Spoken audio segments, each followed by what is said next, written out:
Zombies!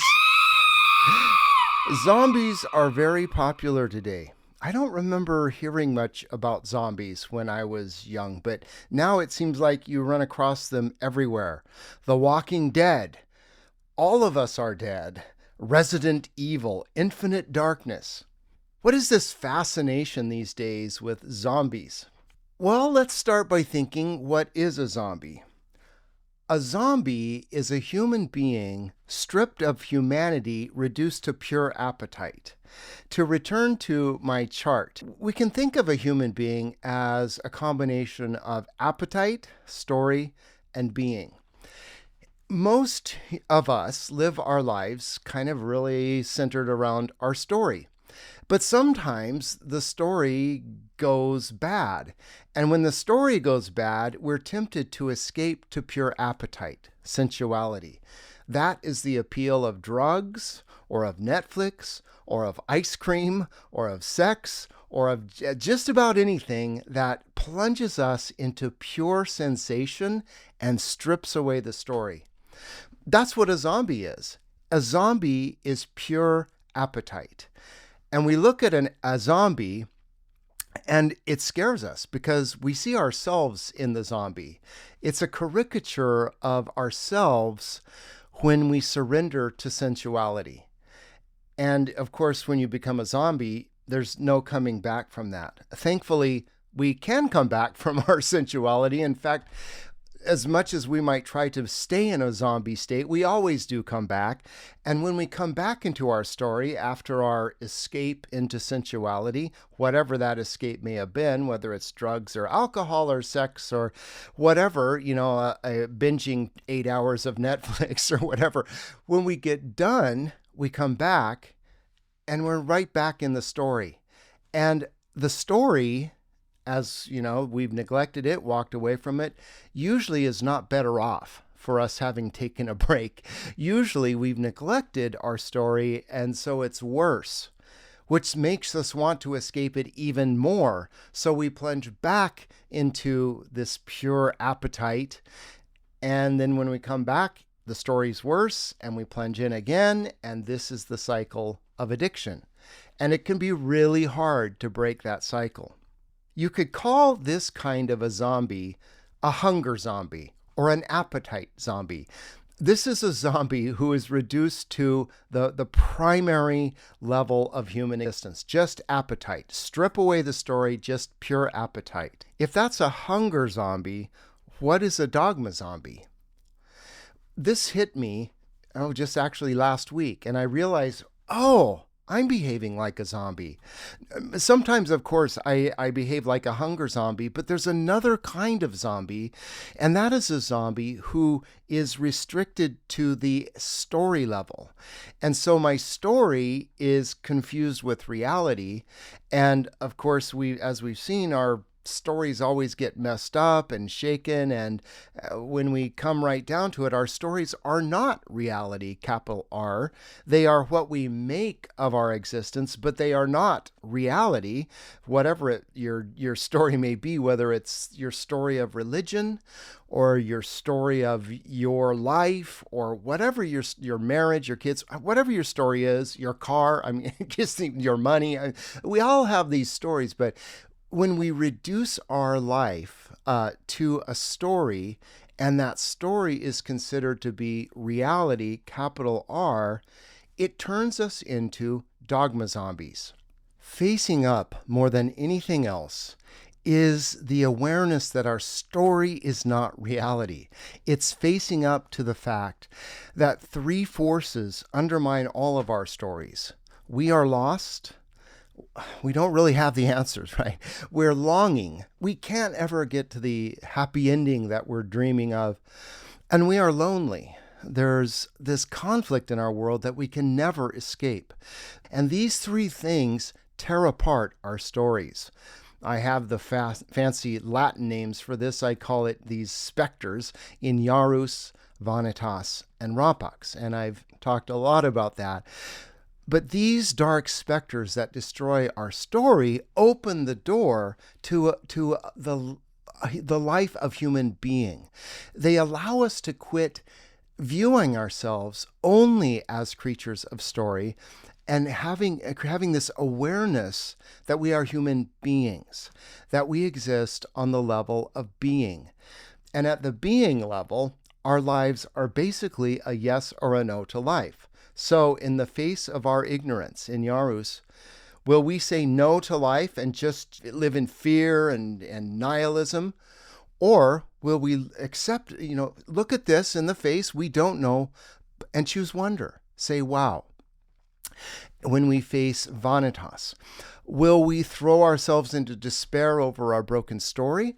Or will vanitas free us to look at the story in a lighter, more playful way?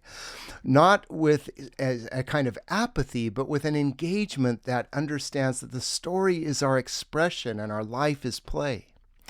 And then the third yes is in the face of rapax.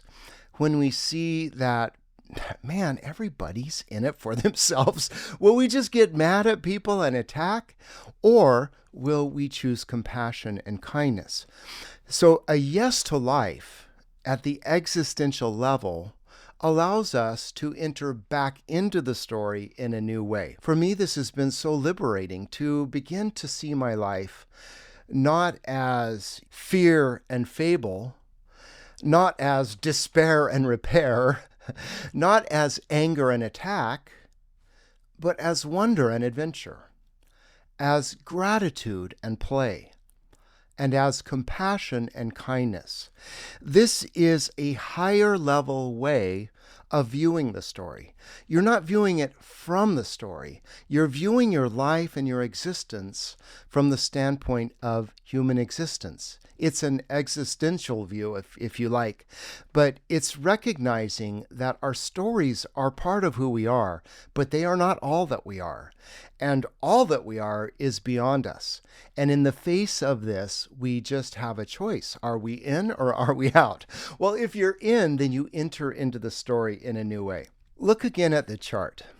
So a hunger zombie is someone who loses their story level and just exists purely on the appetite, pure sensuality. A dogma zombie is a person who lives at the story level, purely at the story level, no being level. And so their story is their foundations, it's their everything. How can they do anything except attack anybody who tries to destroy their story? Because, see, when you destroy a dogmatist's story, you destroy the dogmatist. They are every bit as much zombies at the story level as the zombies on The Walking Dead are zombies at the appetite level. And you don't escape the appetite zombie by destroying all desire. What happens with a healthy person is that the story takes control of the desire. The story gives a framework and a regulation for the desire. There's this higher order of story that integrates or cooperates. The story engages with the desire, and these things work together. When you recognize this level of human existence that we call human being, this wonder, gratitude, and compassion, it's not like you're just done with the story. This framework of human being becomes a controlling dynamic. I can't think of the right word, but it's a force. It's an order that's higher than the story that regulates the story and gives you a new way of entering the story that releases the dogma. A healthy person still tells stories. It's just that the stories are ordered by wonder, gratitude, and compassion, and then they express themselves in adventure, play, and kindness. Still telling stories, still very much into the story, and the story is still very much engaged with the appetite. So all three levels of human existence come into play, both appetite, story, and being. And that is a whole human being. But if you limit that only to the story, then the story becomes dogma, and the person who is trapped at that level is a dogma zombie. And if you live by dogma, then all of life is war against anyone who undermines your dogma. And you will separate into tribes and find your people and go to war against the other dogma zombies. That's why I've said on many occasions just that I don't think our way out of our present mess as a human species will be found by some new story. Rather, it will come as a new way to regard story, an awareness that our stories are an expression of what we are, not the foundation. A couple of more thoughts I had about zombies. How do you treat a zombie? Like a hunger zombie. If someone's coming after you to take a bite out of your arm, do you just let them?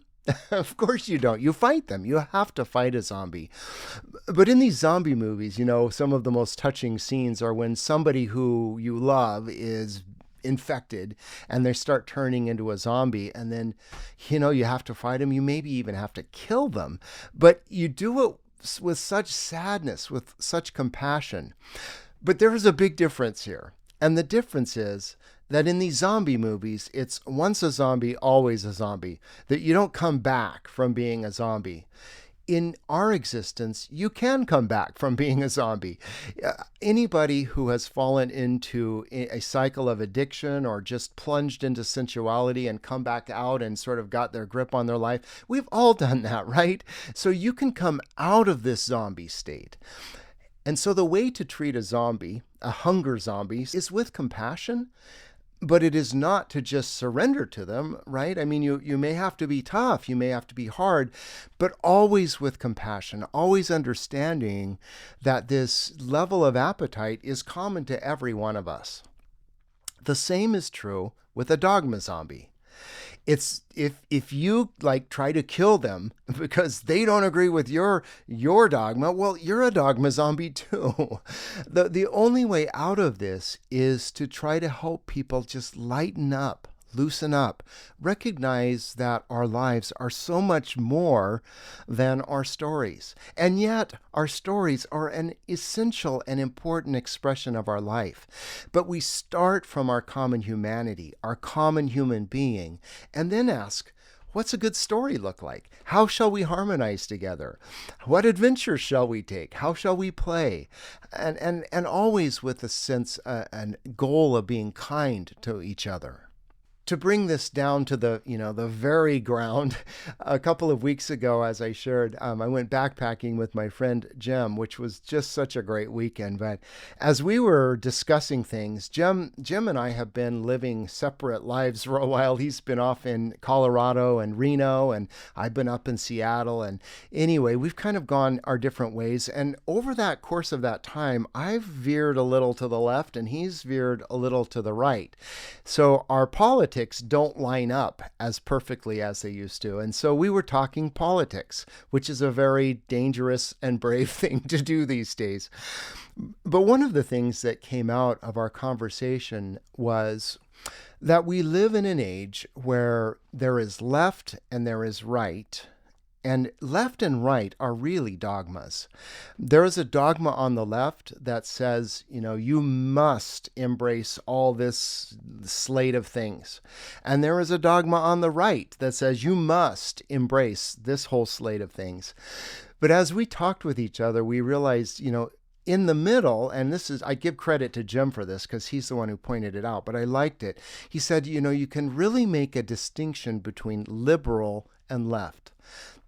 Classic liberalism has this sense of play. It's not a dogma. There is just an openness to change and accept and, embrace everyone. And, classic liberalism, freedom, all of that, very liberalism. And classic conservatism is not like the dogma on the right, which is like my way or the highway. It's more of an understanding that, our traditions matter. And maybe we don't want to just change everything. And maybe everything new isn't good. Maybe the old ways are better. So liberal and conservative are two ways of interacting that are necessary and needed in our world. But when you take liberalism and dogmatize it, then you're talking about left. When you take conservatism and dogmatize it, then you're talking about right. And you have two clans of zombies fighting each other, which is a pretty good description of our scene in the United States right now. To me, that's a very good, concrete example of what I'm talking about here. If we can release our dogma, we can have conversations again. But if we think our stories are reality, all we can do is try to destroy each other. Oh, and one last thing. This, speaking about Jem, being together with other people and some of the interactions I've had with those of you who have emailed me or written on some of the topics that I've been talking about has been so helpful to me. I just enjoy engaging with people. This Tuesday is our first live Tuesday with Maury session, which will be this Tuesday from 7 to 8:30 Pacific time. This is all part of the Facing Up Club. There are just a small handful of us right now. If you jump in now, you will be one of the founding members of the Facing Up Club, and I hope you will be. So hope to see you Tuesday night. Again, go to the club page, sign up. By the way, the dues are very cheap, and I let you choose. You can do $10, $15, or $20 a month. I just want to give options so that whatever your financial situation, you can participate. So I hope to see you Tuesday night live.